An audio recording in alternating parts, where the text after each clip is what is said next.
युक्तियुक्तकरण को लेकर स्कूल शिक्षा विभाग द्वारा दिशा निर्देश जारी कर दिया गया है। इसी पर इस वीडियो में चर्चा करेंगे। साथ ही नए हैं हमारे यूट्यूब चैनल को सब्सक्राइब करेंगे। आपको यहाँ स्क्रीन पर दिख रहा है छत्तीसगढ़ शासन स्कूल शिक्षा विभाग। देख पा रहे हैं ये जो नोटिफिकेशन है, ये जो नियमावली है, समस्त कलेक्टर, समस्त जिला शिक्षा अधिकारी छत्तीसगढ़ के सभी जिला को भेजा गया है, जिसमें शालाओं एवं शिक्षकों के युक्तियुक्तकरण के संबंध में पूरा नियम जो है आपको इस वीडियो में मैं बताने जा रहा हूं।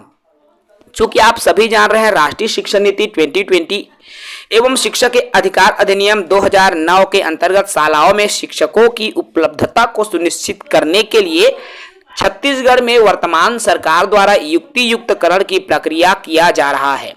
इस प्रक्रिया के तहत बहुत सारे स्कूलों का मर्ज किया जाएगा, स्कूलों को जोड़ दिया जाएगा। चलो तो नियम की हम बात करते हैं साथियों। क्या है युक्तियुक्तकरण? देखिए, युक्तियुक्तकरण को लेकर कई सारे नियम हैं। एक ही परिसर में यदि संचालित हो रही है स्कूल तो उसका युक्तियुक्तकरण होगा। एक ही परिसर में संचालित यदि 2 या 2 से अधिक प्राथमिक शाला है तो उसका युक्तियुक्तकरण करके एक ही प्राथमिक शाला रखा जाएगा और बाकी प्राथमिक शाला को बंद कर दिया जाएगा। एक ही परिसर में संचालित 2 या 2 से अधिक पूर्व माध्यमिक शाला हो तो एक ही पूर्व माध्यमिक शाला को रखा जाएगा, बाकी पूर्व माध्यमिक शाला को मर्ज कर दिया जाएगा अर्थात बंद कर दिया जाएगा। एक ही स्कूल में संचालित, एक ही परिसर में संचालित प्राथमिक पूर्व माध्यमिक विद्यालयों का युक्तियुक्तकरण होगा। यदि एक ही परिसर में संचालित हाई स्कूल है तो उनका युक्तियुक्तकरण करके केवल एक ही हाई स्कूल रखा जाएगा और वहां के बच्चों एवं शिक्षकों को अन्य स्कूल में मर्ज कर दिया जाएगा। ये नियम है जो कि अभी युक्तियुक्तकरण की प्रक्रिया में किया जाना है। साथियों, आखिर ये होगा कैसे? तो कौन से स्कूलों को ऐसे किया जाएगा अर्थात मर्ज कर दिया जाएगा और उस स्कूल को बंद कर दिया जाएगा, तो इसको लेकर भी विस्तृत अपडेट है। देखिए, कम दर्ज वाले शालाओं का युक्तियुक्तकरण। अब कितनी दर्ज होनी चाहिए? यदि आप चाहते हैं कि आपका स्कूल यथावत रहे, चलती रहे, तो 10 से कम दर्ज संख्या वाले प्राथमिक शाला पूर्व माध्यमिक शालाओं का निकटस्थ शालाओं में समायोजन किया जाएगा। अर्थात ऐसे विद्यालय जहां 10 से कम बच्चे हैं वो स्कूल पूरी तरीके से बंद हो जाएगा और वहां के बच्चों को पास के स्कूलों में डाल दिया जाएगा, मर्ज कर दिया जाएगा। यही नियम है जो कि आपके युक्तियुक्तकरण में चलना है। लेकिन अब ये नियम तो है, लेकिन कितने किलोमीटर के अंतराल में होनी चाहिए? तो देखिए, ऐसी शालाओं की परस्पर जो दूरी है शहरी क्षेत्रों में 500 मीटर तथा देखो दर्ज संख्या 30 से कम है और शहरी क्षेत्र है तो उसमें 500 मीटर होना चाहिए एवं ग्रामीण क्षेत्रों में 1 किलोमीटर से कम तथा दर्ज संख्या 10 से कम हो, ऐसे स्कूलों को युक्तियुक्तकरण के तहत बंद कर दिया जाएगा। अर्थात 1 किलोमीटर के अंदर यदि 2 स्कूल संचालित है मान लीजिए और एक स्कूल की दर्ज संख्या 10 से कम है तो उस स्कूल को बंद कर दिया जाएगा और वहां के बच्चों को उस पास के स्कूल में डाल दिया जाएगा और वहां के शिक्षकों की भी नियुक्ति जो है ऐसी जगह, देखिए उसी स्कूल में जहां बच्चे को मर्ज किया जा रहा है, जरूरी नहीं है कि शिक्षक को ही उसी स्कूल को दिया जाए, उसको उस परिसर के अंदर या उस आसपास के एरिया में उस शिक्षक की नियुक्ति होगी। ये जरूरी नहीं है कि जहां बच्चे जाएंगे वही शिक्षक जाएंगे। इस बात का भी विशेष ध्यान रखें। युक्तियुक्तकरण के लिए समिति का भी गठन किया गया है। देख पा रहे हैं शालाओं में शिक्षकों के युक्तिकरण के लिए कौन कौन रहेंगे? तो विकासखंड स्तर पर जो अधिकारी रहेंगे वो अनुविभागीय अधिकारी अर्थात तहसीलदार रहेंगे अध्यक्ष के रूप में राजस्व विभाग। उसके बाद रहेंगे सदस्य सचिव के रूप में विकासखंड शिक्षा अधिकारी, सहायक विकासखंड शिक्षा अधिकारी इसमें सदस्य रहेंगे, विकासखंड स्त्रोत समन्वयक सदस्य रहेंगे, परियोजना अधिकारी, महिला एवं बाल विकास विभाग भी सदस्य रहेंगे। जिला स्तर पर कौन रहेंगे? तो देखिए, जिला स्तर पर जो जिला के पदाधिकारी अर्थात जिला के मुखिया होते हैं कलेक्टर, तो अध्यक्ष रहेंगे कलेक्टर महोदय।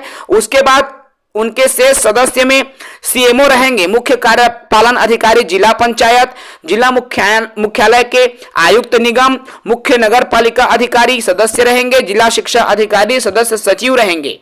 तो इस तरह से जिला स्तर पर रहेगी। तो यही एक नियमावली है जिसके तहत जो है शिक्षकों का एवं बच्चों का युक्ति युक्तकरण होगा। युक्ति युक्तकरण के लिए शालाओं का चिन्हांकन भी सूचीबद्ध किया जाएगा और चिन्हांकन करने के बाद, सूचीबद्ध करने के बाद में फिर इनकी जो है लिस्ट जारी होगी। यहां पर मैं आपको एक चीज और बता दूं, ये प्रोसेस कब से कब तक चलेगी। तो देखिए साथियों, प्रोसेस की अगर मैं बात करूं तो एक नियमित तारीख की यहां पर विभाग द्वारा तिथि जारी कर दी गई है। यहां आपको दिख रहा है, देख पा रहे हैं, शालाओं में युक्ति युक्तकरण हेतु विकास खंड स्तरीय समिति द्वारा शालाओं का जो चिन्हांकन है 20 अगस्त तक ऐसे विद्यालयों को चिन्हांकित कर दिया जाएगा विकास खंड स्तर पर। जिस स्कूलों को या जिस विकास खंड को मर्ज किया जाना है, विकास खंड में जिन स्कूलों को मर्ज किया जाना है, ऐसे स्कूलों का चिन्हांकन 20 अगस्त तक हो जाएगा। उसके बाद में 30 अगस्त तक जो है इनकी सूची अर्थात युक्ति युक्तकृत शालाओं की सूची जिला स्तर को भेज दी जाएगी। 20 तारीख तक सूची का चिन्हांकन हो जाएगा, 30 तारीख तक जिला स्तर को भेज दी जाएगी।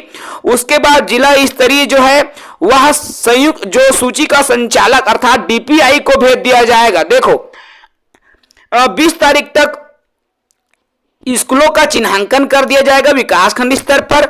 उसके बाद 30 तारीख तक जिला को भेज दिया जाएगा। 4 सितंबर तक ये जो है डीपीआई को भेज दिया जाएगा। ठीक है, ये डीपीआई अर्थात लोक शिक्षण संचालनालय को, मंत्रालय को भेज दिया जाएगा। उसके बाद संचालक लोक शिक्षण युक्ति युक्तकृत शालाओं की सूची परीक्षण कर शासन को भेजा जाएगा। उसके बाद देखो छत्तीसगढ़ की सरकार को 9 सितंबर तक भेज दिया जाएगा। उसके बाद अंततः फैसला सरकार के हाथ में होगा अर्थात शासन द्वारा युक्ति युक्तकृत शालाओं को आदेश जारी किया जाएगा। अर्थात ये शासन द्वारा जो है 16 सितंबर तक आदेश जारी कर दिया जाएगा कि किन किन शिक्षकों की कहां पर नियुक्ति हुई है। अर्थात 16 सितंबर को इनकी नियुक्ति आदेश जारी कर दिया जाएगा। ये नियमावली है जो कि युक्ति युक्तकरण में बना हुआ है। तो इस तरह से साथियों आपके युक्ति युक्तकरण को लेकर अलग अलग नियम बना है। देखिए सारणी 2 है।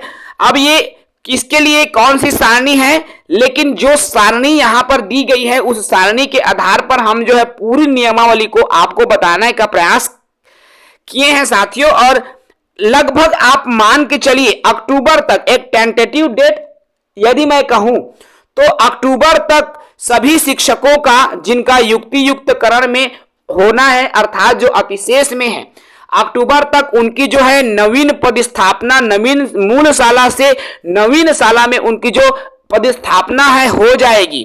अर्थात अक्टूबर के बाद फिर नवंबर दिसंबर में चुनाव की प्रक्रिया होनी है। चुनाव के पहले युक्ति युक्तकरण की पूरी जो प्रक्रिया है वह खत्म हो जाएगी। ठीक है, तो युक्ति युक्तकरण के संबंध में यही दिशा निर्देश है जो कि डीपीआई द्वारा लोक शिक्षण संचालनालय द्वारा जारी किया गया है। फिलहाल इस वीडियो में इतना ही। जय हिंद।